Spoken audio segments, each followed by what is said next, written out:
my idea is in the first session, I'm going to try to motivate a little bit why we may care about your favorite equilibrium model and think about situations where they are non-linear or non-Gaussian, or both at the same time. Okay? And probably Larry told you yesterday that in many, many occasions, we can actually work with linearized versions of our models, and all that is good and fine. And by the way, I want to be very open about this. It's not that I don't think that linear methods are not useful.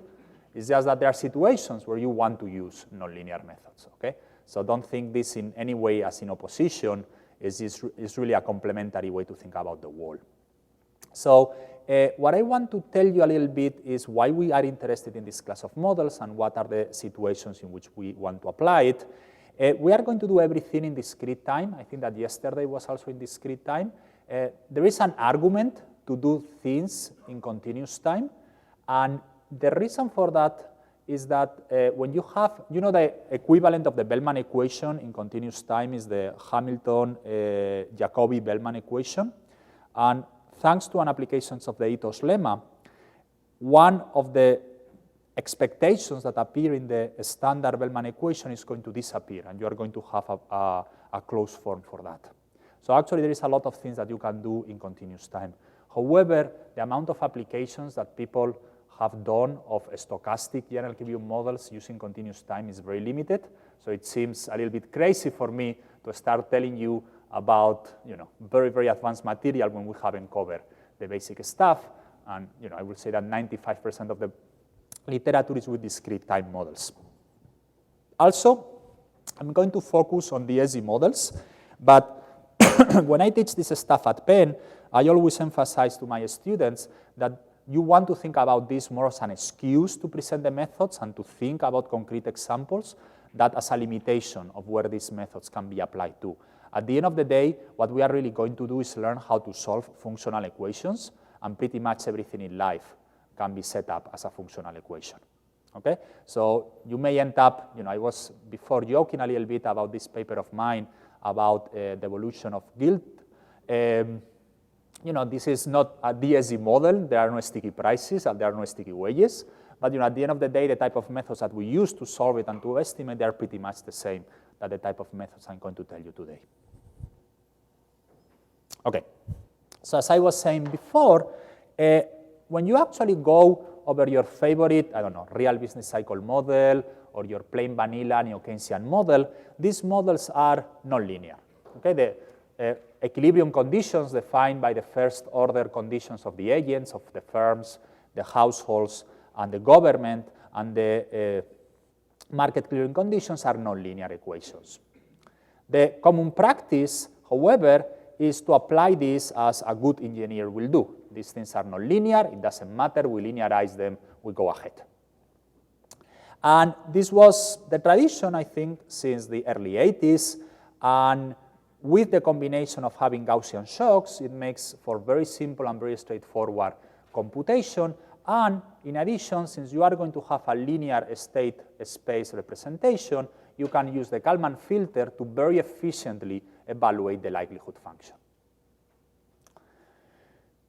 And all this is good because we have plenty of evidence that your favorite basic neoclassical growth model is nearly linear for the benchmark calibration or the benchmark estimation that you will do for the United States. Okay? A few years ago, I brought one of my many, many crazy papers with Borogan Aruova, who is now at the University of Maryland, and with Juan Rubio Ramirez, who is usually the other person in the conspiracy in my papers. And what we did over there was to solve the basic neoclassical growth model with any method known to humanity.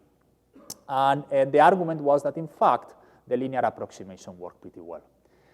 You want to think about your favorite neo-Keynesian model as really the stochastic neoclassical growth model with a little bit of nominal rigidities on top. So everything that you learn in this context can perfectly be translated into the neo-Keynesian model.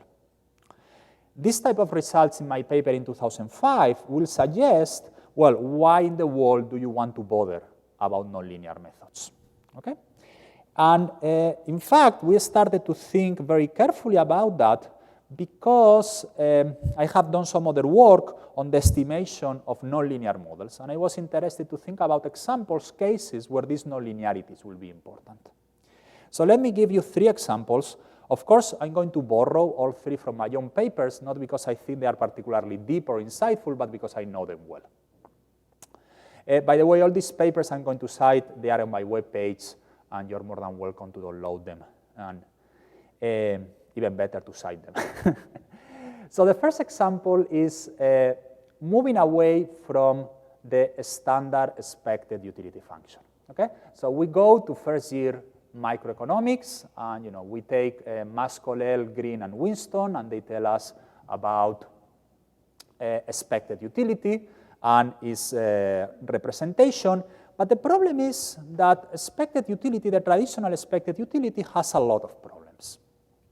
And they have been documented in the data, they have been documented in experiments, and decision theorists have also always had some problems with some of the axioms that justify expected utility. Okay? So in particular, over the last 20 years, there has been a lot of new alternatives, new ways to think about utility functions, about preferences that imply particular representations that people have found useful to rationalize some observations. And in particular, one of these very wide class of preferences, of non-standard preferences, is the ones that were originally proposed by Krebs and Porteus, and then extended by Larry Epstein, Sinn, and Weil. Okay? And like everything in life, Krebs, Porteus, Epstein, Sinn, Weil will be an extremely long way to refer to these preferences, so people either call this Epstein-Sinn, or they just call them easy preferences, or they call them recursive preferences. And they are very, very popular in finance, okay? Especially to do things like account for asset pricing observations. So what is the motivation between these Epstein-Sinn preferences? Well, we all know from our first year macro that in the standard utility function, the intertemporal elasticity of substitution and risk aversion are just the same parameter. One is the inverse of the other. And, let's remember the first year we got into economics before we even opened Varian, baby Varian, so we didn't know anything whatsoever about economics. And someone explains you what intertemporal elasticity of substitution is and what risk aversion is. And they ask you, do you think this is the same parameter? I'm pretty sure no one, or nearly no one, will have said yes, it's the same parameter. So let's think about this as an example.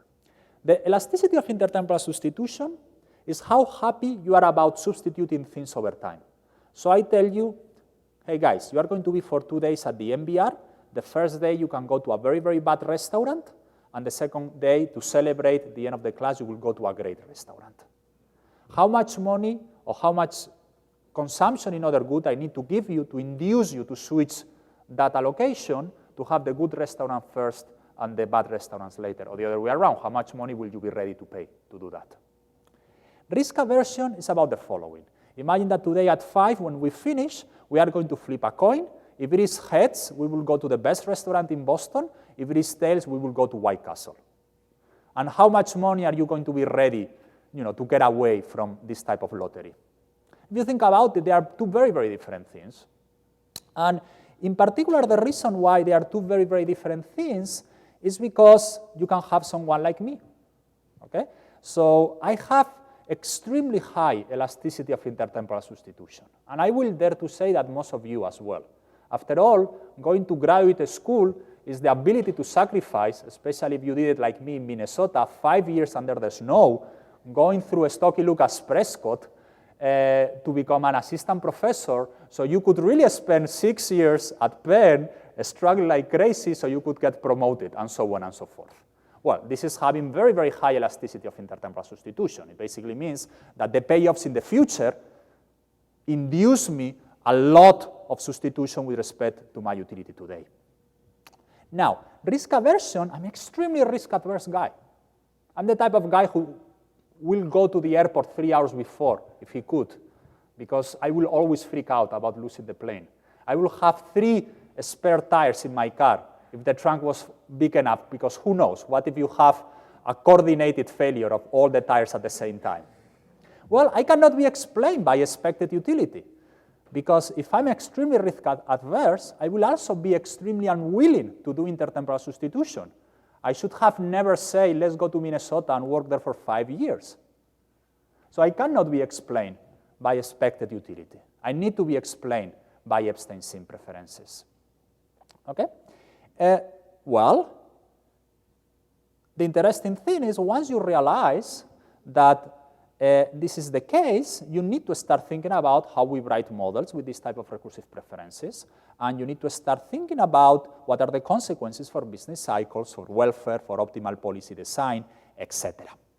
I want to emphasize before I move on that Epstein-Sim preferences are just a particular example of a much wider set of new preferences that people are thinking about these days. If you go to the NBER macro annual, I don't know, maybe 2007, 2006, plus minus 1 year, there is a very nice survey paper by Bacchus, Zinn, and Routledge, I think. I may be forgetting the last co-author. And it's called something like Exotic Preferences for Macroeconomists. And it's very nice because they give you a very gentle introduction. And I think there is a lot of work to be done over there and a lot of interesting applications that need to be done. And certainly, you know, any graduate student with a little bit of ambition will get a lot out of that, I think.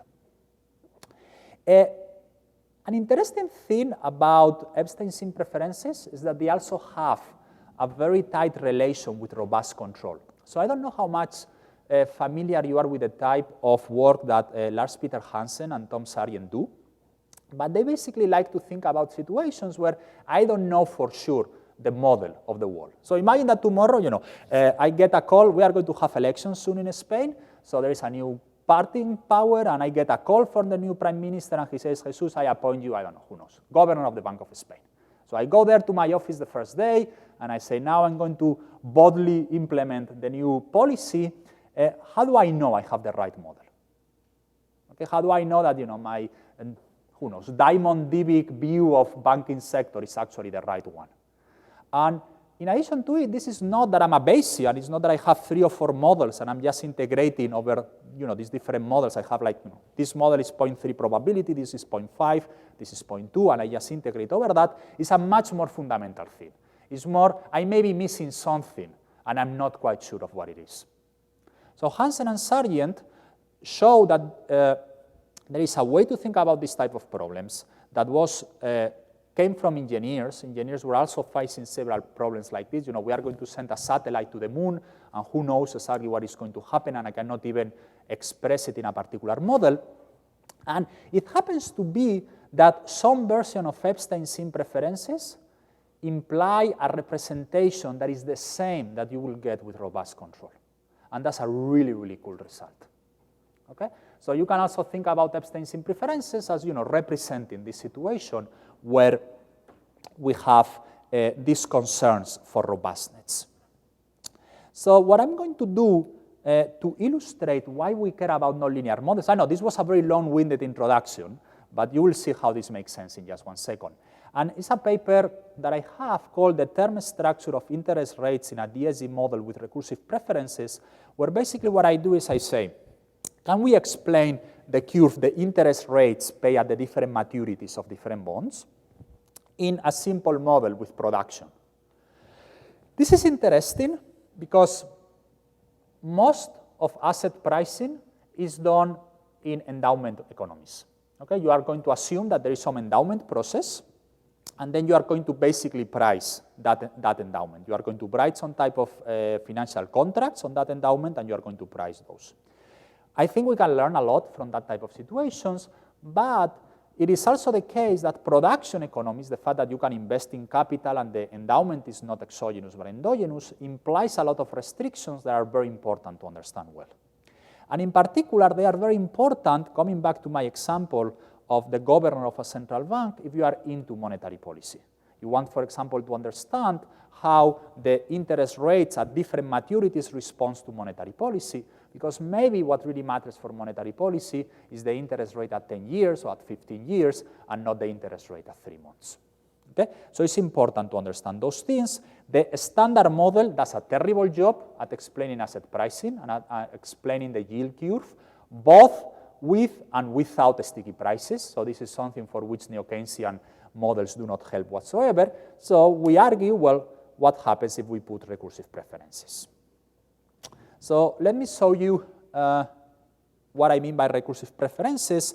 And the reason I'm going to present this slide is basically to introduce some notation that will come useful in just 1 second. The utility function and the recursive preferences has this structure where you are going to see the utility here and the utility tomorrow, and that's why this thing is going to be called recursive. So it basically says that my utility is the following. This is my kernel of today. It basically says that my utility today is going to be a function of how much I consume and how much leisure I have. And once I have this thing over here, I could eliminate labor if I wanted, so it will be just consumption. It's going to be put in this constant elasticity of substitution function with my expected utility tomorrow. Okay? And the interesting thing are, well, first of all, I'm going to discount tomorrow, that's fine, but I'm going to risk adjust my utility tomorrow by raising it to this 1 minus gamma. So note that you will have 1 minus gamma over here divided by theta, and 1 minus gamma over here, and then 1 over theta, but of course the expectation, because of the expectation, I cannot take this thing out. Imagine that the world was not stochastic. There was no, the expectation is the trivial identity operator. So you will just eliminate this thing, and then you will have 1 minus gamma divided by theta, 1 minus gamma divided by theta, and over here, theta divided by 1 minus gamma. Okay? So what is this theta? Well, this theta, I know this is a little bit crazy because you have the 1 minus gamma over here and the 1 minus gamma here again, but I will tell you in a second what it is. Okay, this theta is going to be the ratio between the gamma and this parameter over here, this psi. The gamma is going to control your risk aversion. You can see over here that this is precisely what this risk adjustment operator is doing. And this parameter over here is going to control your elasticity of intertemporal substitution. By the way, notice that I'm saying parameters that control risk aversion and parameters that control elasticity of intertemporal substitution. I'm not saying risk aversion and intertemporal substitution. And the reason is because in models where you have both consumption and labor, you actually need to do a little bit of work to show what risk aversion is and what elasticity of intertemporal substitution is. There is a very nice paper by Eric Swanson at the San Francisco Fed where he actually develops all these formulas in detail. Okay, this is actually something that is perhaps sometimes not well understood. Well, in the expected utility case, a standard first-year micro, this theta will be equal to 1 because the parameter controlling risk aversion and the inverse of the elasticity of intertemporal substitution are the same. So this will be a 1, this will be a 1, this will be a 1, and we are back into the standard utility framework. When theta is different from 1, we are going to have the more general case where a lot of interesting things can happen. In particular, this is a model, these preferences have a characteristic that is not clear. I asked Larry Epstein once about it, and he told me he thinks it is a bug, and some other people think it is a feature, which is you are not going to be indifferent to the timing of revelation of uncertainty. Okay, so let me give you a very simple example about this. Imagine that you go and you take your prelim or your qualifying exam. You take it, I don't know, from 9 to 11. And at 11 sharp, you hand in your exam, and I put you in a room. There is absolutely nothing in the room. You just sit in a corner, quietly, and I close the door.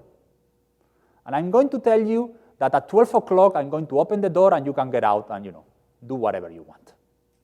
Now, do you want me to tell you the result of the prelim at 11 o'clock, right when I'm putting you in the room, or at 12 o'clock when I'm getting you out? Okay, how many of you will like 11 o'clock? Okay, at least 5. How many of you will like 12 o'clock? How many of you will be indifferent? Okay, you are the only 2 that are expected utility guys. expected utility, you should be indifferent because all your decisions are based on your probability distribution, not on realized utility. That's one very important thing we need to remember. So which means you don't care. The whole thing about the room being empty is that you cannot really do anything from learning before. In the standard world, if I tell you at 11 and you pass, you will go to the bar and get a drink right away. So you will prefer 11. Or maybe if you thought you were going to fail, you will say, well, let me give you one last hour of happiness. But the point about me putting you in a room where absolutely nothing to do is that you should be absolutely indifferent to this. Well, it turns out to be the case that any of you who say you either prefer 11 or 12, you are better described by Epstein-Sinn, because in Epstein-Sinn, depending on whether theta is bigger or smaller than 1, you will prefer 11 o'clock or 12 o'clock. Okay? There is an absolutely, some of you guys may be at Harvard. Now I don't remember his last name. It's Thomas, I don't know. He has he's an assistant professor who does theory. He has an absolutely gorgeous paper on a representation of different sets of preferences and about the relation between Epstein-Sinn and timing for resolution of uncertainty and all that. I saw it last year in a seminar. I was absolutely blown away. Anyway, and then the budget constraint is going to be very, very simple. It's about consumption, it's how much you can invest. You are going to buy bonds, of course. They are going to be nominal bonds because the type of bonds that you buy out there are nominal at some interest rate. And the PT is the price level. And you are going to have some income from your capital, some income from your labor, and of course the bonds that you carried into this period. The bonds are sold at a discount. And we are going to have complete markets, so we are going to have a standard pricing kernel. Let me complete the model with the production function. Very, very simple and very standard Cobb-Douglas production function. And there is some productivity level that evolves as the log, as an autoregressive process in logs. Something I'm going to do today, and you will see later how it comes useful in many, many occasions, is to write the innovation in this way. So epsilon is always going to come from a normalized Gaussian distribution. I'm going to put the standard deviation in front. So usually in the standard, in most papers, you will see that this comes from some 0 sigma. Well, I prefer to put it outside, and you will see later why I prefer to do it. Of course, it doesn't have any real implication, it's just notation. And then I'm going to have this chi over here that is going to take values either 1 or 0. So if it takes the value of 0, this is basically saying we are dropping off the stochastic component of this model. If chi is equal to 1, is the standard autoregressive process. Okay? And you will see later why it's kind of useful to think about the world in this way. And of course, aggregate constraints are just that my consumption plus my investment needs to be equal to my production and the law of motion for capital given some depreciation rate of capital delta. Yes?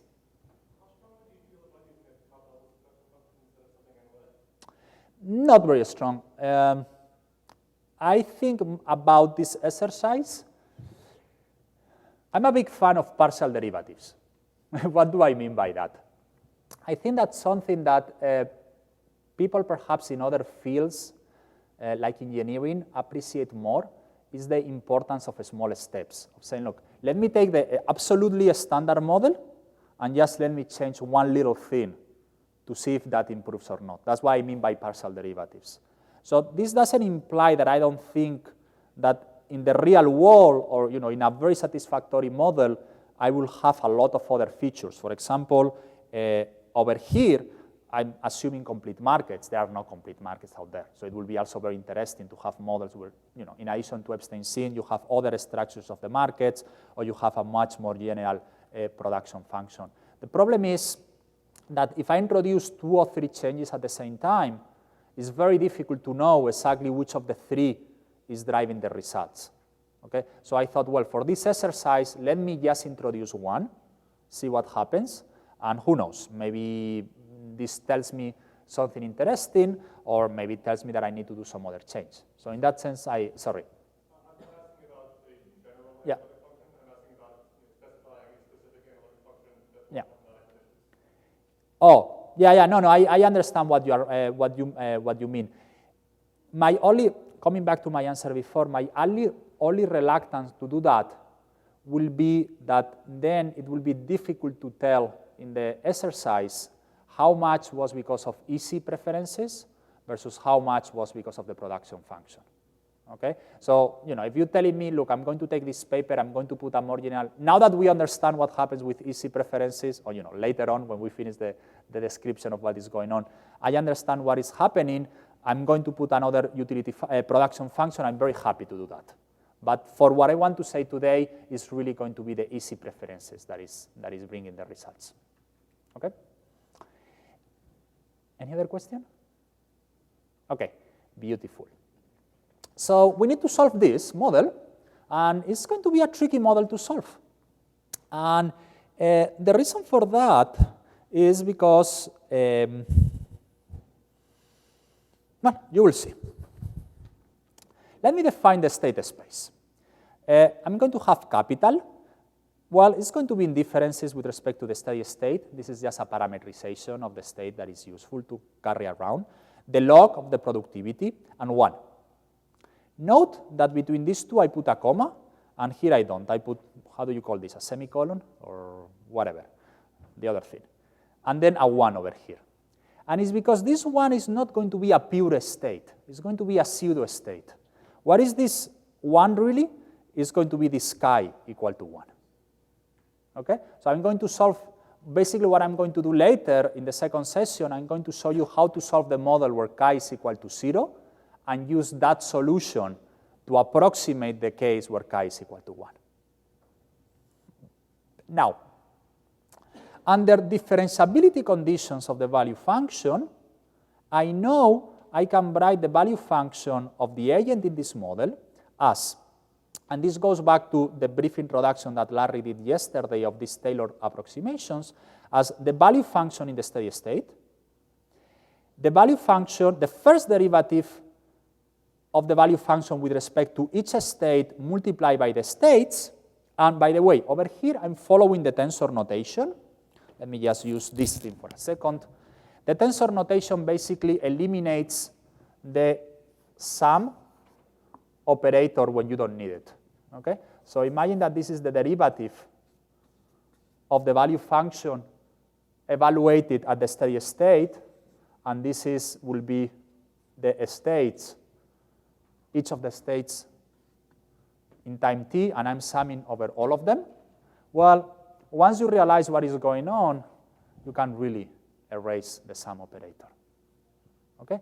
And when you have only one sum operator, it's not a big deal. You will not save a lot of time.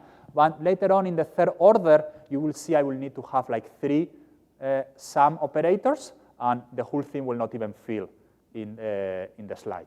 Okay? So physicists came up with the idea of doing this. It was actually Albert Einstein who made the tensor notation popular, and it's actually a great way to save time. Okay? So what we have over here is, the first derivative of the value function with evaluated at the steady state for each state, the second derivative, the third derivatives, and then, of course, I'm multiplying, here are the quadratic terms, here are the cubic terms, 1/2, 1/6. Now, this is the type of expressions why, so if you go to Penn Economics, in the 4th floor, we have all the theories on one side and all the macros on the other. When I go in front of the theories office, I try to run.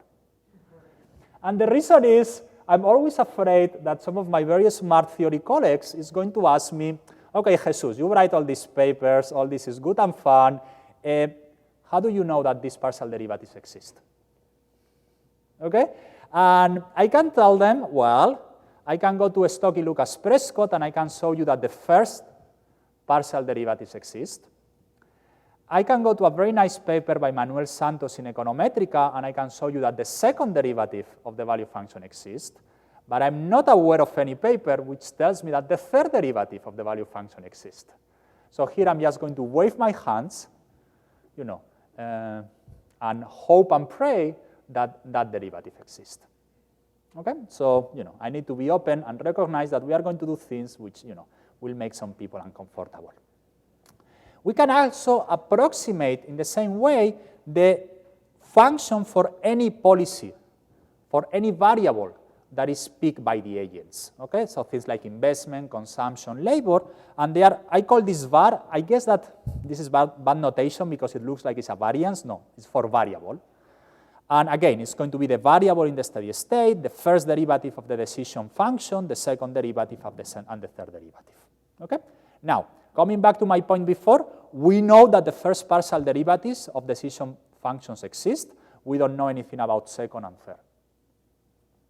And we can also find the decision rules or the pricing functions for the yields. Remember, I'm interested in the whole yield curve, so I want to compute the yield of a 3-month bond, of a 6-month bond, of a 9-month, of a 12-month, and so on and so forth. And this is actually what is going to make the computation of this a little bit tricky. Just 1 second. Because I don't want to do an approximation. Sometimes what people do is they find an approximation using a console or something like that. There is actually a non-trivial amount of error, of numerical error that you induce with those things. Okay? And even if conceptually it's not very difficult to do this, it implies that you're going to have a lot of equations to solve for. By the way, over there, I'm using the slightly different notation SA, states augmented, and the reason is I didn't go, since this is just for motivation, I didn't explain you how prices are determined in this economy, and well, basically the only thing that matters is that there is going to be some inflation level and some process, some shock to inflation. Yes? Yes, and this is going to be important, and I'm going to talk about that in a lot of detail when we get into perturbation. Yeah, I know. This is an important point that we need to clarify. But yes, this is going to be the deterministic steady state. Okay? And of course, what is going to happen is that I need to come up with ways to compute all these derivatives. I need to know them. You know, Larry yesterday probably described briefly how to do it. We are going to do it a little bit more systematically. By the way, this very same model, I'm going to show you later the NBER code to compute it. And I distributed the NBER code to the NBER. I don't know if they send it to you or not, but it will be in some place, and maybe I will put it in the web page of Larry. So for sure, I'm more than happy to share the code with all you guys. Now, this is where the fun and games start. Okay, and this is why you are thinking probably why in the world I sit down in a class that was called Why Nonlinear Methods, and so far we haven't really mentioned anything about it. It's the following.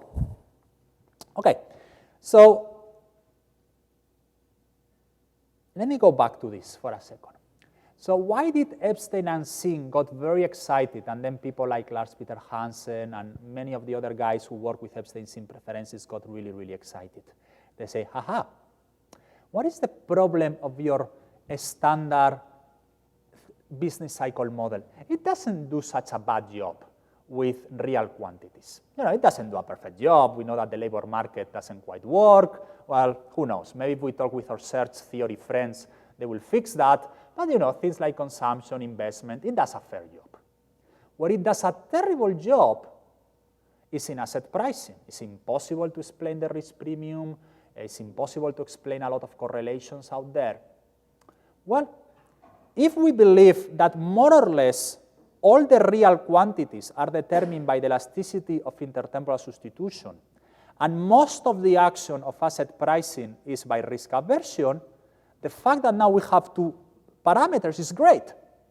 Because I can say I can put a reasonable elasticity of intertemporal substitution, like 2, so I get real quantities right. And then I say, well, let me put gamma to 200, so I can also explain asset pricing. Okay, I have one more parameter, I can do better. So if we are going to think about this type of models, gamma is a key issue. It's precisely what is making this different from the standard expected utility framework. Now, it turns out to be the case that the constant terms, so the value function in the steady state, all the variables, all the endogenous variables, and on the yields in the steady state do not depend on gamma. And that's not a big surprise. It's the deterministic steady state. Why in the world, in the deterministic steady state, risk aversion should play any role? because risk aversion is about stochastic stuff. There is no stochastic stuff, so who cares? Okay? Fine. More interesting is 2. 2 says none of the terms of the first order approximation, so the first derivatives of the value function, of the decision rules, or the yields, depend on gamma. So if what you do is you take your model with Epstein-Sinn preferences and you linearize it, it's exactly the same model that with expected utility and the same elasticity of intertemporal substitution. So linearization and Epstein-Sinn do not go together. If you linearize, you just kill Epstein-Sinn. Hence, if you were more or less intrigued by anything I said before about the the usefulness of Epstein-Sinn preferences, by definition, you need to go further than linearization. And I emphasize that. This is not about, I want to do a better, having a little bit more accuracy because, I'm the typical guy who likes to, claim that I have better accuracy than you. No. This is, if you linearize your model, gamma does not appear. Okay, if you are an econometrician, it's not identified because it doesn't appear in any expression. If you are interested in business cycles, it doesn't have any impact. If you are interested in asset pricing, it doesn't have any impact. It is only when you go to the second order approximation that gamma plays a role. Okay? In particular, it's going to play a role in a constant. As we will do later, we will see later in more detail when we talk about this type of perturbation problems. In the second order approximation, there is going to be a constant. Okay? And that constant is going to be affected by gamma. The interesting thing is, yes, gamma shows up in the second order approximation, but in some sense it appears in a very soft way. It only appears in that constant. So it's going to be very difficult to learn about that gamma using the second order identification. It is in the third order approximation that you are going to have a bunch of terms that are going to depend on gamma, and hence you are going to be, for example, if you evaluate the likelihood of this model, you are going to be able to learn about it. Okay? And this is why, and again, later when we do the Dynar code, I will show you how this works in practice, but this is, I think, an extremely compelling argument of why, in a very natural framework, you want to go to second order, at least. You say, look, expected utility is a non-satisfactory way to think about the world, or I think I want to search for better ways. Let me go to something else. Epstein-Sinn is the smallest deviation that I know with respect to a standard utility function. It turns out to be the case that you need to go nonlinear. Okay? Now, I haven't really worked out this type of results for other exotic preferences like the ones I told you before they were reviewing the NBER macroannual, but I'm pretty sure that you will find pretty much the same. Okay? So it really tells you that once you break away from a standard expected utility, nonlinearities are the key of the argument. Okay, I'll come back to that later. Let me show you another example. So the first example, why you really care about nonlinear structures, because you want to do something different with your preferences. Many arguments of why you want to do something different for your preferences. Second situation, okay, volatility shocks. What do I mean by that? When I wrote this paper, I thought, this is going to be about Argentina, Brazil, Ecuador, Venezuela, poor guys. I guess that if I wrote it now, it will be about Spain and Italy and Greece.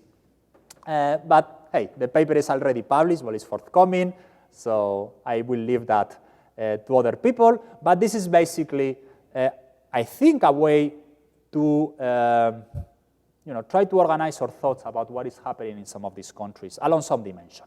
Okay, so you are in a small economy, you are Argentina or you are Brazil, and of course you are going to borrow a lot in the international markets. And what is going to happen is that the interest rate at which you borrow is the international risk-free real rate. Think about this as the treasury bill of the US government, although, again, things have changed a lot since we brought this paper. I guess that now the 3-month treasury bill is not risk-free anymore, at least as long as the lunatics are still in power in the Congress. But in addition to it, you need to pay a country spread. Okay, so if you're a well-run country like Canada, that country spread is nearly nothing. But if you are Spain or if you are Argentina, that country spread is quite a bit. Let me show you the country spread. This is something that we got from our friends at JP Morgan. It's called something MB data. It's basically a measure of the spread of bonds, sovereign bonds of these countries. It is actually surprisingly difficult to put together this data.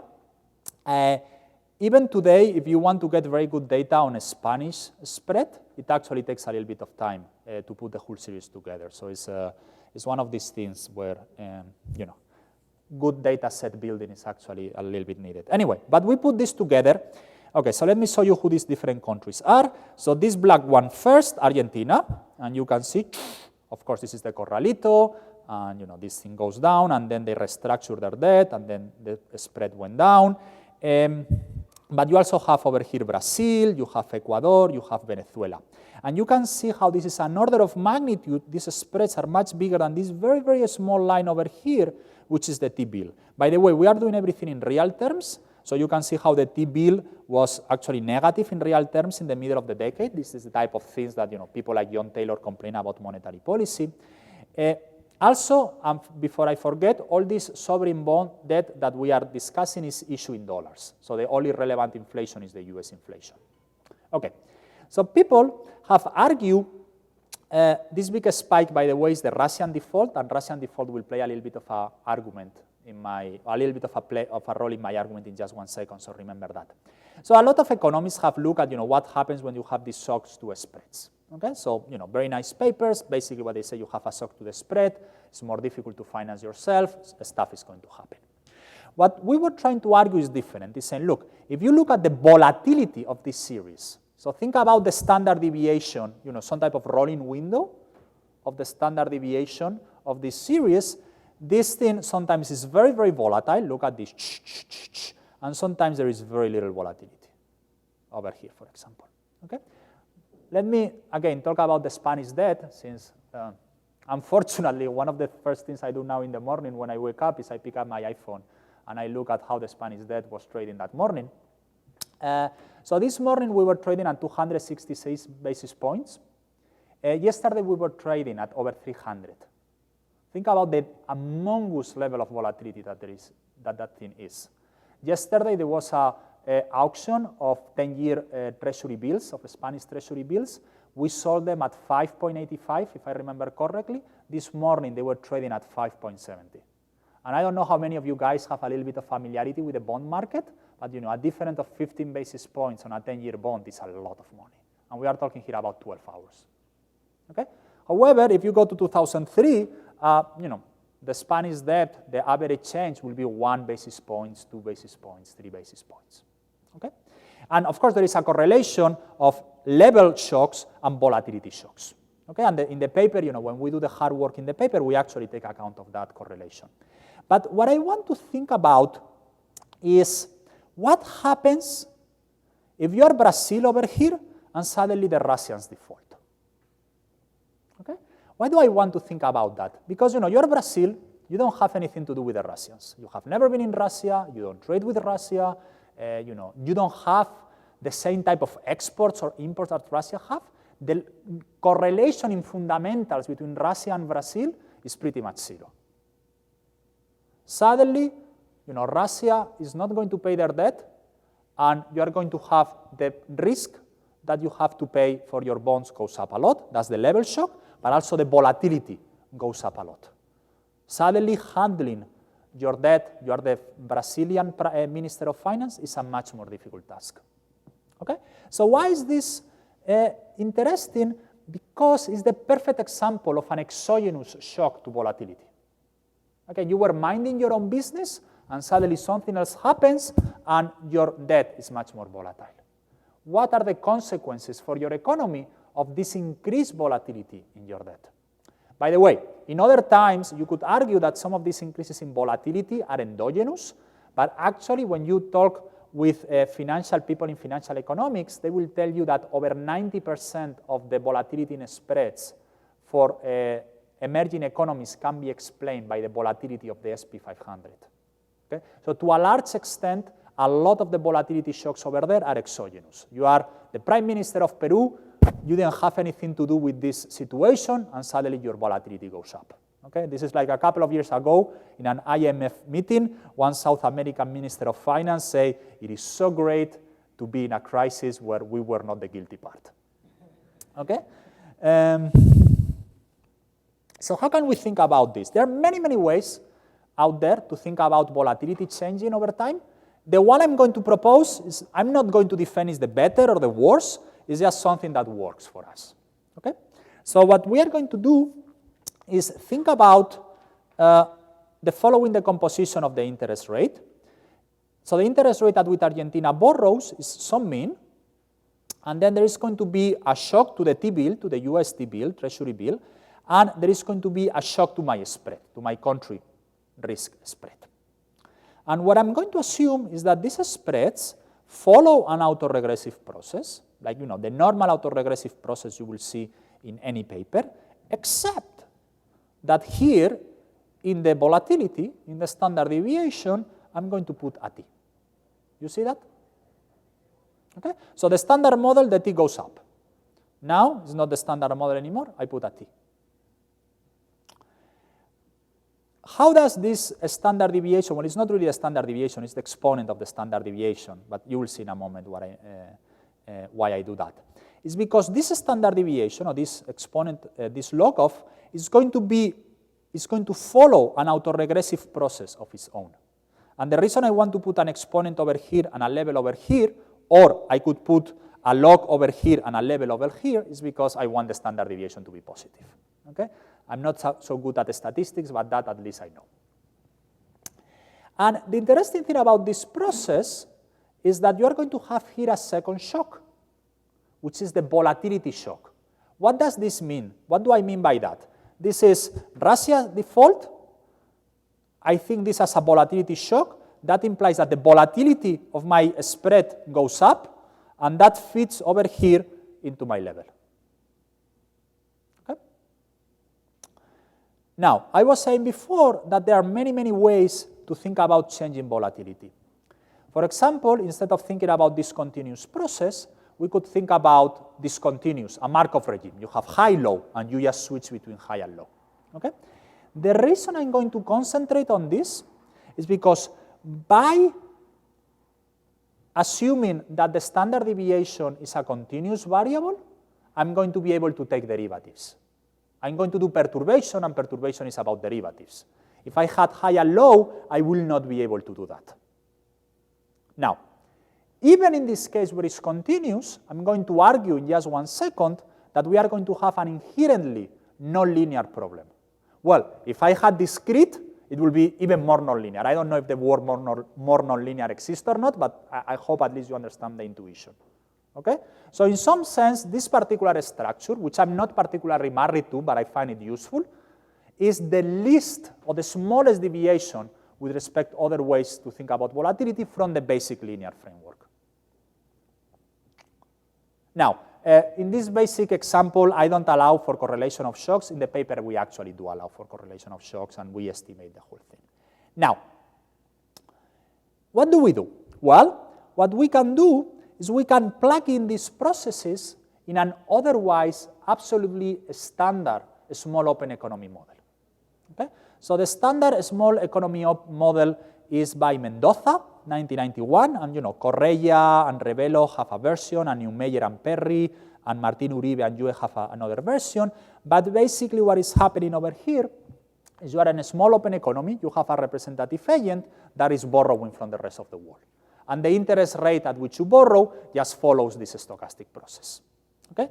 Well, we have some discussion about that. We use something called the Greenwood-Herkovitz-Huffman preferences. As you can see today, it's about funny preferences. People in international macro love those because they don't have wealth effects.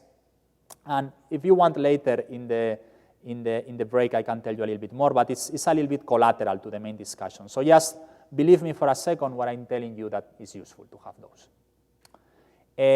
But actually, in the published version of the paper, we don't have them. Those, I guess these slides were done before. The issue, or the interesting thing, is that the interest rate at which you borrow follow this process. Okay? And then the household budget constraint, this is the debt, this is the interest rate at which you borrow. And what is going to happen is that changing the level of debt with respect to some parameter, to some deterministic steady state level, is actually costly. And that's the reason why you actually are able to close this model. Otherwise, that will be a random walk, and the model could not be solved in a stationary way. So this is just a trick proposed by Schmidt, Grohe, and Martin Uribe. Okay, and then we are going to have some law of motion for capital. This is a model where you need some type of investment adjustment cost, and the reason for that is because otherwise, in small open economies, investment will fluctuate like crazy, because you could always go to the international market and borrow $10 quintillion, okay, if you want it. So you need to slow down somehow. Well, you just introduce adjustment cost, not very pretty, but gets the work done. And then you are going to have Cobb-Douglas production function with, again, some stochastic process. Over here, by the way, notice that we don't put a T. I have other papers where I have put a T also on productivity. Okay? The reason I didn't put T over there is because I want to focus your attention on the risk spread. It's a little bit the same spirit of my answer before. So I could put a T over there. I prefer not to do it, not to introduce distracting parts in the argument. Now, again, why did I introduce this model? Well, because this is a model where non-linearities are again essential. What do I mean by that? I'm interested in looking at the effects of a volatility shock. Okay? So imagine, my example before, you're Brazil, suddenly Russia default, and your debt is going to be much more volatile. Or you are Belgium, and Italians and Spaniards are doing funky things, and suddenly your debt is much more volatile. What are the consequences for you of that higher level of volatility? Well, you could solve by linearization the problem of the representative household in this economy.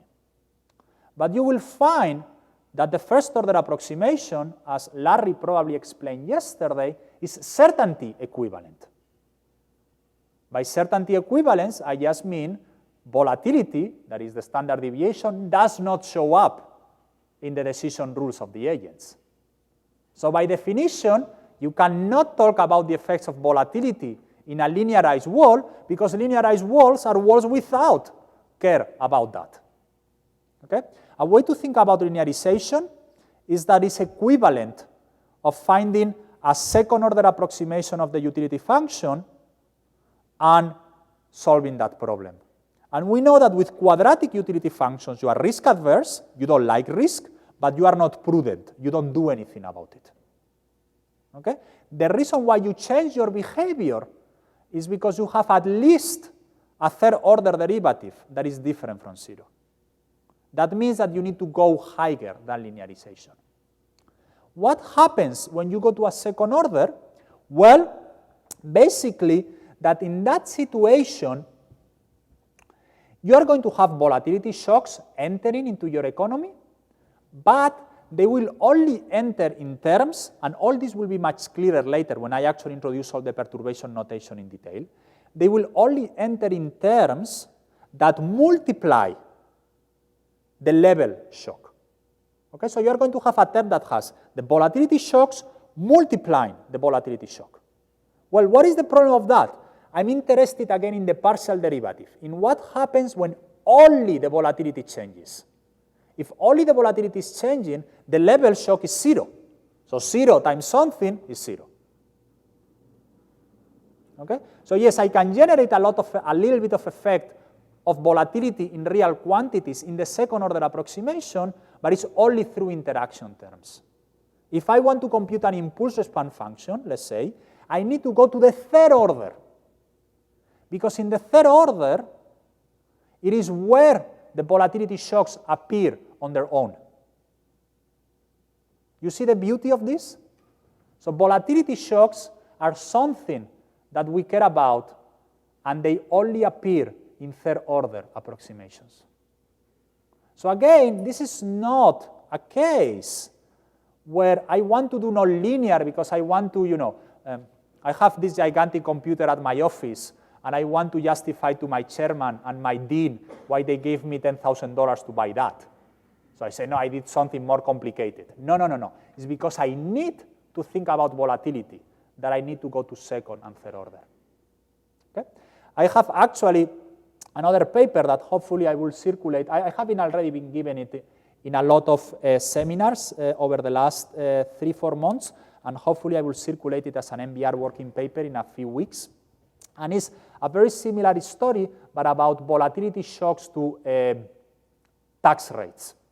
So imagine that suddenly there is a lot of uncertainty about where the tax rates are going to be in the US economy next year, which I think is a reasonable description of what was happening over the last 2-3 weeks in the big discussions between the President and Congress. And over there, what you're going to have is precisely that all these type of third-order effects are going to be important. And it's the volatility about tax rates that matter. It's not about the spreads. Okay? So there are really a lot of situations where this volatility may be important. Moreover, we show in the paper 2 more things. The cubic terms are quantitatively important. So this is not, when we first presented this thing, people immediately say, okay, you go to third order, that must be tiny. And yes, they are tiny if you are Canada, because your volatility goes, your spreads go from 1 to 2 basis points. And they were tiny for Spain in 2003. They are not tiny for Spain today, and they were never tiny for Argentina, who has always been on a wild ride. Okay? The second point, and again I need to go over here to the whiteboard, is that, and that goes back to your question before, other point of fun and games is going to be the following. Okay, so imagine this is capital, and I plot capital in the steady state, okay? And now, what I'm going to do is I'm going to simulate from the ergodic distribution. What do I mean by that? I solve my model, and I just generate a bunch of random numbers, and I run my model for, 10,000 million times. And then I just do the histogram. When I do linearization is going to be red.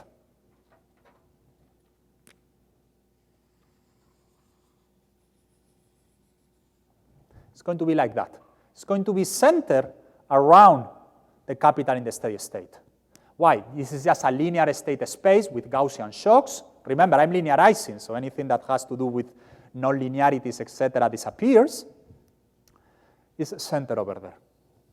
When I'm doing nonlinear, I'm going to have all these second and third order terms. We will see them more in detail later on when we talk about the structure of perturbations. But basically, if you have constants and second order terms, what is the funny thing about a quadratic term? Doesn't matter if the shock is positive or negative, the quadratic term is always going to be positive. So you are going to have that when you simulate from the second or the third order, this is going to be the ergodic distribution of capital. And the ergodic distribution of capital is not going to be centered around the capital in the steady state. So why is this interesting? Well, because if you are a naive calibrator, you are wrong, and you are wrong in a very fundamental way. Okay? So you go back and read, Cooley, Frontiers of Business Cycle Research, Chapter 1, Cooley and Prescott telling you, the canonical description of what a calibration is. And they say, well, we borrow some parameters from microevidence, whatever that means, and then we pick some parameters to match some properties of the steady state. For example, we pick beta, the discount factor, such that the interest rate, something like this. Okay? The inverse of the discount factor is just 1 plus the interest rate. Well, using the capital and this is going to be the steady state. This works fine when in the linear wall, this capital in the steady state is a good summary statistic of this distribution. But if this is the true distribution, the true ergodic distribution, because you have all these nonlinear terms, this is no longer the case. Because here, for example, you are going to have more capital on average. It may be the case that the interest rate on average is lower. So you don't pick beta to match this. You need to pick beta such that this ergodic distribution generates a moment in the model that is equivalent to what we observe in the data. Because in the US data, I don't go to the Bureau of Economic Analysis, I click over there, and I observe capital in the steady state or interest in the steady state. What they give me is a series of the studies of the interest rate in the US economy that I can think of it as a draw from the ergodic distribution. Okay? So the presence of second and third orders is an enormously interesting challenge for all of us who care about econometrics, because basically it tells us that the standard calibration approach doesn't work and that we need to do something more serious. We either need to go to likelihood estimation or, if you are so inclined, some type of method of moments. Okay,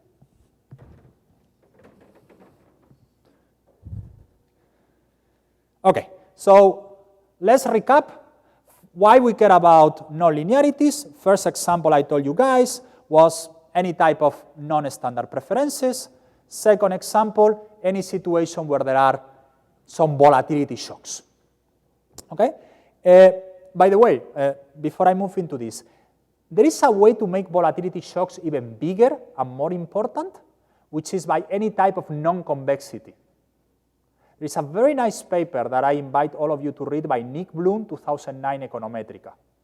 And the main difference between Nick and what we do is that he has this adjustment cost, and that generates SS rules. And what he shows in a very nice way is how these SS rules are affected a lot by volatility shocks. And I don't know, maybe some of you were in my group with Frank Sorfheide last week. One of my co-authors presented a paper with me where we have a limited participation model. And what happens over there is that you're also going to have these SS rules, and volatility shocks are going to change them. And the really funny thing is when you have the zero lower bound in addition kicking in, then woo, everything becomes a lot of fun. Now, the third example is fortune versus virtue. Again, if you go to my webpage, you can find the whole paper where I explain this. Okay, so there is again a lot of evidence of time-varying volatility in US aggregate variables. Okay, in some sense, we knew this from a long, long time ago. There is a beautiful paper by John Giwicki in econometric theory back in the early 90s, maybe 1994, 1993, where he does a very simple thing. He estimates an ARIMA or an ARMA for the US economy, but except that instead of having Gaussian shocks, he has T-shocks, so you have a little bit more fat tails. Okay? And he shows that that fits the data much better. Well, a simple way to generate fat tails is having a stochastic volatility. Okay? It's not the only way, but it's a very good and very natural way. Now, this sounds very econometric and very complex, but when we talk about the great moderation that has become so famous that we can even read about it in the newspaper, usually with economists were so stupid in believing in the great moderation type of sentences, is just about time-varying volatility. What is the great moderation? That for a while we had lower volatility in the US economy. By the way, the reports of the death of the Great Moderation are grossly exaggerated, and if you actually follow and do all the updates of the type of things that Stock and Watson did up to today, yes, there is a little bit of an increase in volatility after 2007, but not nearly as much as getting back to the levels before 1984. Okay? I have been trying to say that for 3 years. So far, no one has paid any attention whatsoever. Well, hopefully in a few years I could be able to say I told you so. But in the meantime, I just suffer in pain and solitude. Now, how can we explain this? How can we think about why in the world the US economy was much more stable between 1984 and 2007? Again, there are many, many explanations out there, and I'm not going to review the whole literature, but two explanations that are intriguing, or at least that caught my attention, are what I'm going to call fortune and what I'm going to call virtue. So the main guy behind fortune is Chris Sims. And Chris Sims just says, we just got good shocks. In the 70s, a lot of bad things happened, the Yom Kippur War, the Iranian Revolution, blah, blah, blah, blah, oil shocks, bad stuff happened. The 90s were great, the internet revolution, stability. After all, we were only thinking about what the president was doing in his Oval Office and not about anything serious. So we were just lucky, okay? And I'm going to call that fortune because the way we are going to model it is through stochastic volatility. We are going to have some shocks that hit the US economy, and sometimes they are going to have high volatility, the 70s, sometimes they are going to have low volatility, the 60s. Sorry, the 90s. But there is a different story. This is a story maybe told for the first time, well, by many people, but in a very influential paper by Clarida, Jordi Galí, and Mark Gerler, which is, we started doing monetary policy right, okay? I don't know how many of you know, the intricacies of this Taylor rule literature, but basically in the Taylor rule, one basic principle is the idea that when inflation goes up by 1 basis point, you need to increase the nominal interest rate at least by a little bit more than 1 basis point. And the argument is this increases the real interest rate, and that stabilizes the economy. It's a result that you get in a very general class of models.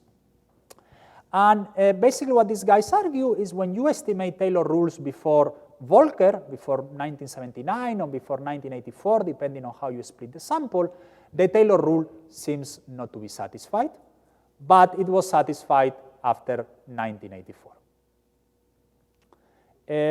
So it was just, the great moderation was finally central bankers work through our textbooks, they learn what to do, and they know now how to fix the economy.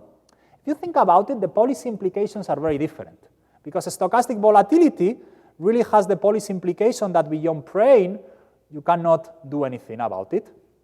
And the story about parameter drifting, about the policy rule of the monetary authority changing, tells you that there is something that economists can do, that we can manage monetary policy in a better way. Okay? The problem is that there has been a lot of papers that argue that stochastic volatility is what drives this. In particular, I have here a few of them. For example, Sims and Zha, in a very, very influential American Economic Review paper in 2006, they estimate a structural vector autoregression, and they claim this is just stochastic volatility. I already talked about Clarida, Galí, and Gerler. My colleague Frank Sorfheide at Penn and Thomas Lubick have another paper based on that, and they basically argue, no, this is really about monetary policy. But we haven't really had around are papers that try to put both at the same time and say, look, this is going to be a horse race. We are going to have stochastic volatility. We are going to have parameter drifting. And we are going to estimate this model. And let's see what happens. Let the data speak and show what is really going on. Okay? And this is kind of interesting because it forces us to do a bunch of things. The first one is we need to write a medium-scale DSGE model because we are going to take this to the data, so it needs to be sufficiently rich to be a credible exercise. It needs to have a stochastic volatility and parameter drifting. And I already told you that the stochastic volatility was about nonlinearities, but parameter drifting is also going to be about nonlinearities. It's also going to be the case that if you want to think about Taylor rules that change over time, this is going to be an inherently nonlinear process. So again, if you want to think about the causes of the great moderation, I think in a very natural way, you are going to end up with nonlinear models. Okay?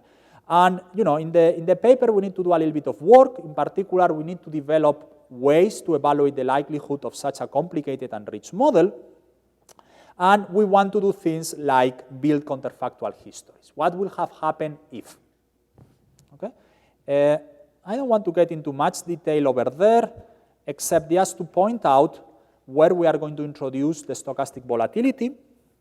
So for example, we are going to have a utility function for the household, and they are going to have a shock to intertemporal preferences, this dt over here, and a shock to their labor supply. So people introduces this type of preference shocks in neo-Keynesian models because they give you a lot of flexibility in capturing consumption decisions over time and labor supply decisions. They are going to follow autoregressive processes in logs, and again, the contribution of this paper is to put a T over there.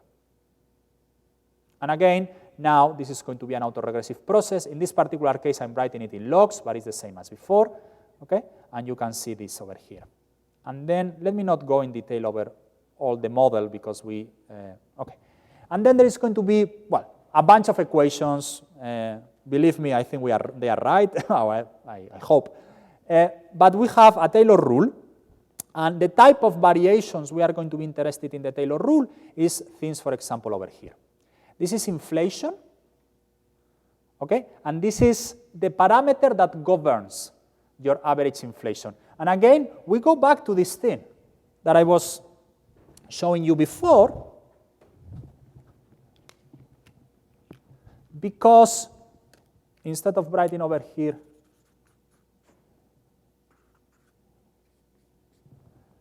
when you have nonlinear terms, the average inflation that you observe in the data is not the target of the monetary authority as expressed by that.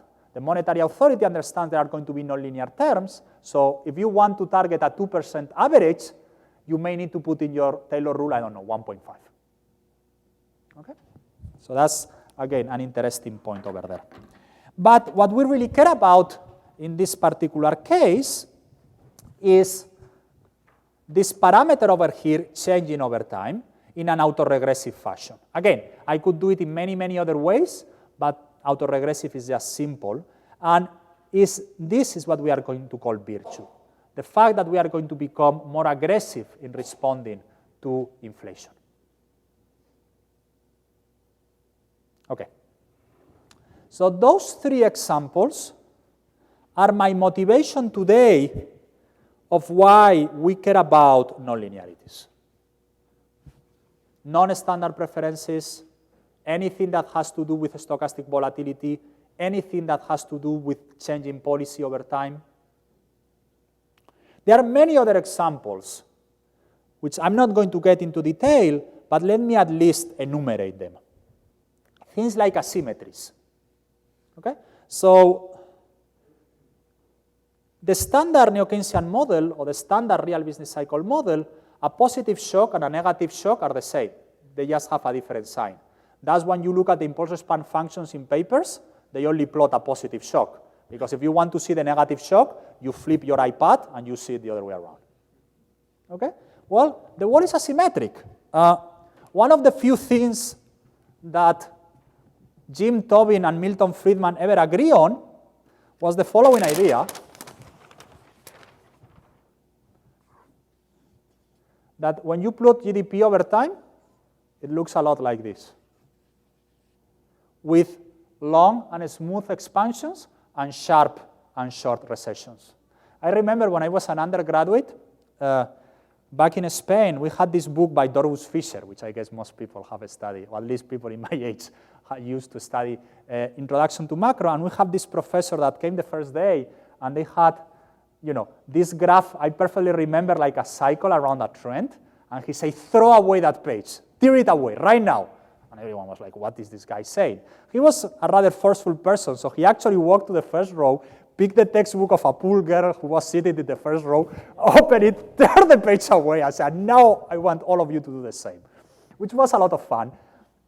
And the reason is because this is a much better way to think about the world than this. It's not really like, you know, symmetries around a trend. It's more about these sharp recessions that actually have long-run effects. Okay? This, by the way, has a lot of consequences, for example, for the welfare cost of aggregate fluctuations. Because if we miss 1% of GDP forever, that's much more costly than in the standard Lucas computation. You cannot think about any type of asymmetries in a linear world. Okay? You need to go non-linear. Threshold effects. Okay? So people claim that maybe, you know, you don't pay, the economy may change a lot, or the behavior of agents may change a lot when you get to some threshold. I don't know, when you get to 100 basis points of a spread, suddenly you start putting attention to that. One problem, for example, again, going back to Spanish debt, is that every time we cross one of these thresholds of 100 basis points with respect to the Germans or 150 basis points, a lot of big insurance and retirement funds out there, big institutional investors, had to dump a lot of Spanish debt because of regulatory concerns. So when you get to 200 basis points, suddenly you need to reduce your exposure just by law. And that actually introduced a lot of volatility in the market. I already mentioned precautionary behavior, any situation where precautionary behavior is important. Big shocks. Let's think about the Great Depression. You know, we don't think that the Great Depression can be explained with a small plain vanilla shock. It had to be something big. Again, that will force you to some type of nonlinearities. Convergence away from the steady state. So again, we usually think about the US economy as fluctuating around some steady state or balanced growth path, but if you are thinking about most other countries in the world, it looks much more like they are converging. Okay, so if you think about China, why is China growing at a 10% per year? Well, because they are converging to the steady state. Okay, and they are going to slow down for sure by 2020. Okay? So, a linear model will not be able to capture that. If we want to think about China, we need, we forget for a second about the fact that they lie about every single number, but, you really want models that introduce something like that. Many, many others, and okay, here this is just craziness, except for the first one. Zero bound on the nominal interest rate. I think it has been patently clear over the last 2 years that when you have a zero bound on the nominal interest rates, a lot of things happen, a lot of standard results in models go in the opposite direction. Mike Woodford calls this always the black hole of deflation at the zero lower bound, and how the models, the standard way in which market economies work to make business cycles smaller actually go in the opposite direction when you are at the zero bound. And that's, again, a fundamental nonlinearity that is very difficult to think about in a linear world. Okay. And there are also issues about approximation errors. I'm not going to get into those. Now, there needs to be truth in advertisement, and there also needs to be truth in advertisement in nonlinearities. Okay, I do a lot of nonlinearities. I have fun with it. I like it. I'm not dogmatic about it. I'm not the type of guy that if you come to my office and you say, look, this paper, I linearize and it works fine, I'm not going to say anything about it. Okay? Because Joan Robinson famously talked about economics as having a toolbox, and we need to think about nonlinear methods as another tool in our toolbox, not as in that beautiful quotation by Mark Twain, to a man with a hammer, everything looks like a nail. Okay? So I don't want you to get out of this room and say, look, now I learned how to do nonlinear models, no matter what, it's going to be a nonlinear model. Okay? Maybe for your particular case, it just doesn't matter. Okay? And also the second other problem is that some of those nonlinearities ask for a little bit more computation power, and Teller, who was one of the guys, a physicist, one of the guys with the hydrogen bomb and the nuclear program of the US, has this great sentence that a state-of-the-art computation requires 100 hours of CPU time on the state-of-the-art computer independent of the decade. Okay? Another way to give it to you is every time that Intel gives me a little bit of a better processor, my optimal response is to put more points in my grid and not to reduce the amount of time the paper needs to take to be computed. Okay? So yes, some of these nonlinearities are going to be a little bit more painful in terms of computational time. What I want to mention, though, is that I will try to argue later when we talk about perturbation that Dainar, which I think that yesterday you did a little bit, allows you these days to do second and third order approximations in a relatively efficient way. There is a few glitches here and there, but it really, I think that at these moments, the entry barrier into second and third order problems is much lower than it used to be, and it's something that can be done in a relatively efficient way. Okay?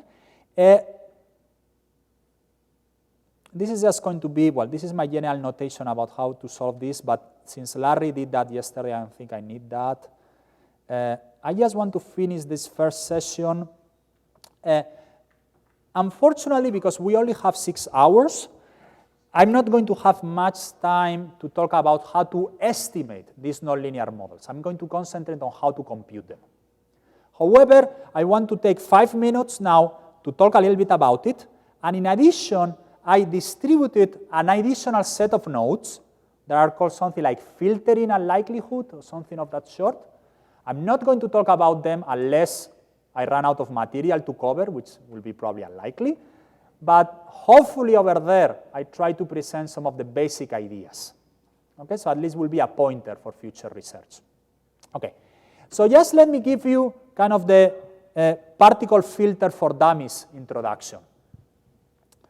When we linearize the model, we can write the linear state space representation, which just means we are going to have a bunch of linear decision rules, and we organize them in a measurement equation and in a transition equation. There is something absolutely beautiful called the Kalman filter, which is just a set of equations that allow you to evaluate the likelihood of the model. Note that over there I put evaluate in italics, because this is not like when we take green introduction to econometrics, we write down the likelihood. This is just that the computer is going to tell us that for some parameter values, the likelihood has the value, I don't know, -3. Okay, well, in this case, it will be the log likelihood, -3. Okay? So the only thing we are doing is evaluating it. Well, what is the great thing about likelihood-based methods, either maximum likelihood or Bayesian methods? That the only thing that you need is to evaluate the likelihood. So if you want to maximize, you say, well, if I know for every parameter value what is the value of the likelihood, I just can try a bunch of them. And if I'm smart enough, I may even read a book in optimization and learn how to do this efficiently. But worst case scenario, just do brute force. I try 1 quintillion different combinations of parameters, and I just keep the one where the likelihood has the highest value, and that will be my maximum likelihood estimation. If you're a Bayesian, you can use something called Markov chain Monte Carlos, which is basically the Metropolis-Hastings algorithm. Is a way to simulate from that posterior, okay, which remember is just the likelihood times the prior and then a constant. The interesting thing is that for Markov chain Monte Carlos, you only need to evaluate the likelihood. Okay? So the Kalman filter makes your life very nice, and that's why I will say that over the last 10 years, there has been this big boom in the estimation of DSGE models. People realize, this is very easy to do. You linearize the model, you build the Kalman filter, you evaluate the likelihood, you are up and running. And in fact, even Dynar these days does it for you. So at this moment, doing an estimation of a linear model is something that is actually relatively straightforward. What happens when we go nonlinear? Well, the Kalman filter doesn't work anymore. You need to do something more. For a long time, people, by the way, it's 10:15.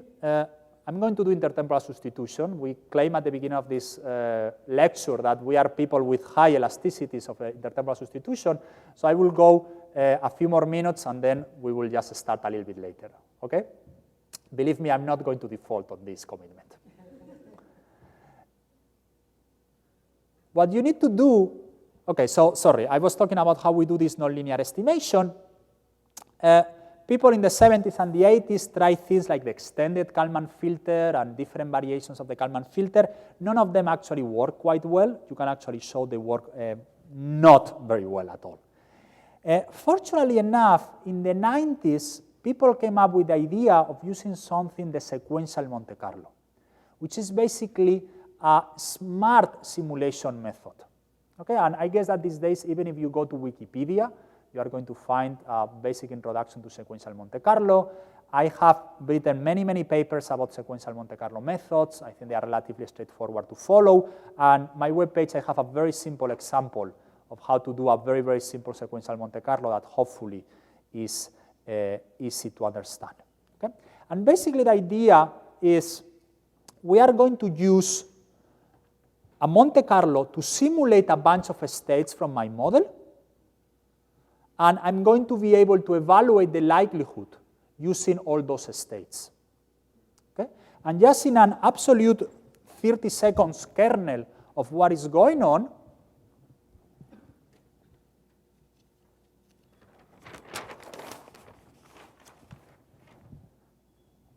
is think about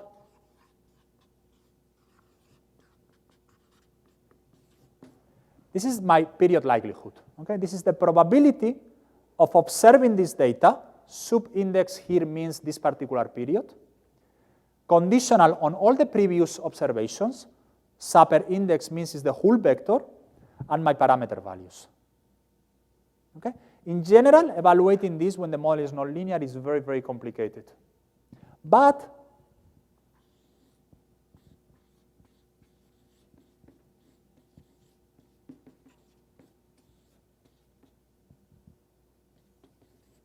sorry, let me forget for a second about this integral. Evaluating this, where this is the probability conditional of observations and the states, is very easy.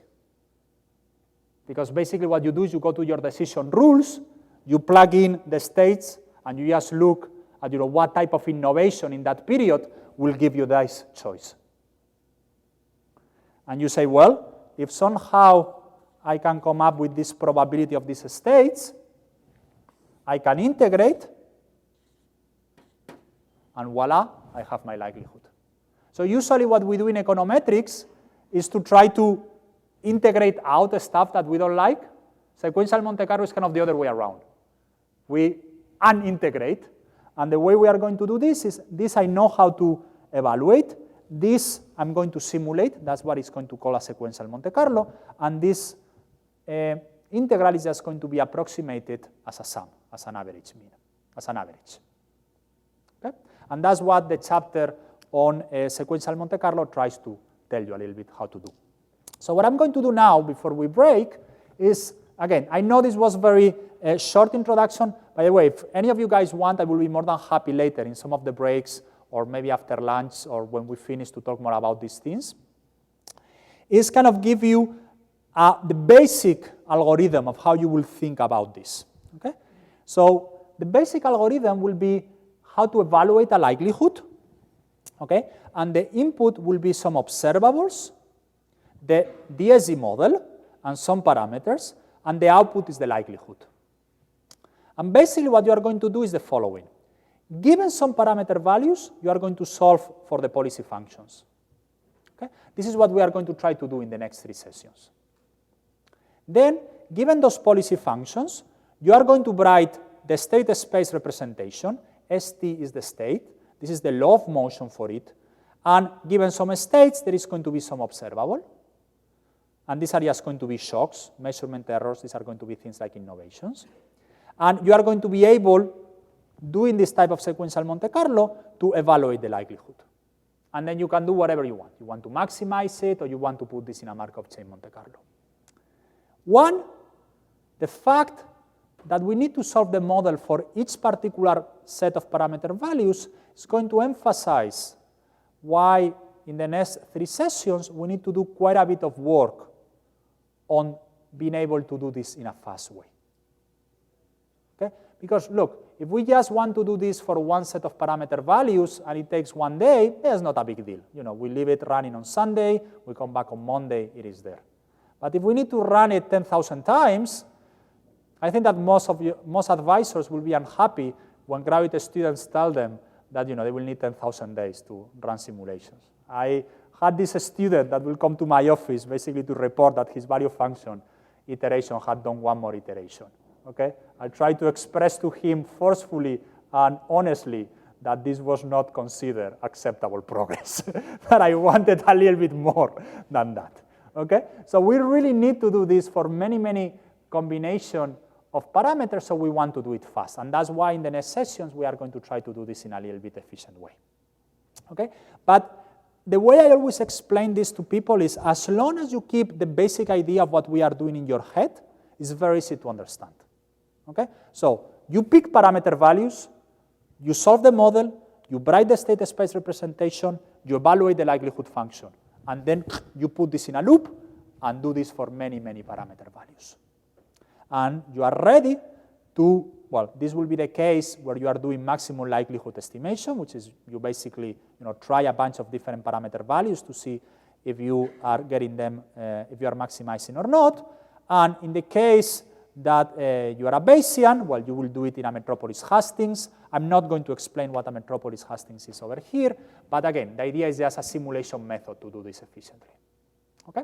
And what I would like to emphasize here at this point is, again, many of the tools I'm presenting here do not really depend on the fact that this is a DSGE model. For example, imagine that the only thing you want to do is to estimate a model with a stochastic volatility. Forget about all the behavioral relations. Just you say, look, I want to estimate a pure statistical model. By statistical, I mean there is no behavioral framework behind. It's just a nice, flexible, empirical specification. I'm going to estimate a stochastic volatility model of who knows what, a standard SP500. Then you will have, again, some law of motion for the levels, some law of motion for the stochastic volatility. That will be a nonlinear model. You will still need to use a sequential Monte Carlo. Okay? And then you will again plug it in into a maximum likelihood or into a Metropolis Hastings. Or you say, look, this is not a DSGE model. This is, imagine that I'm an industrial organization guy. I do some of these models of Markov perfect equilibria a la Pack's style, or I do some type of models of replacement a la John Russ style. Well, if you think about it,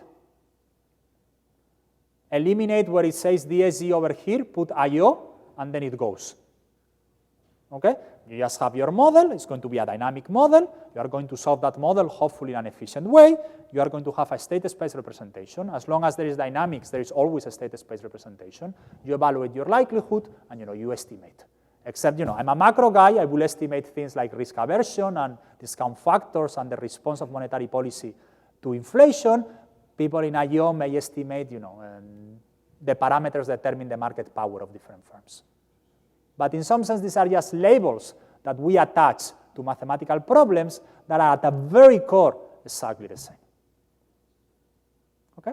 And I could keep this, talking about not only IO, but labor economics. I could, any type of model of decision over the life cycle, any type of models in international economics, even in international trade these days. Mark Melitz and all these guys and Paul Antras are doing all these things in dynamic frameworks. All these type of things, it will be very natural to set up in dynamic frameworks, solve the models with a computer and estimate them.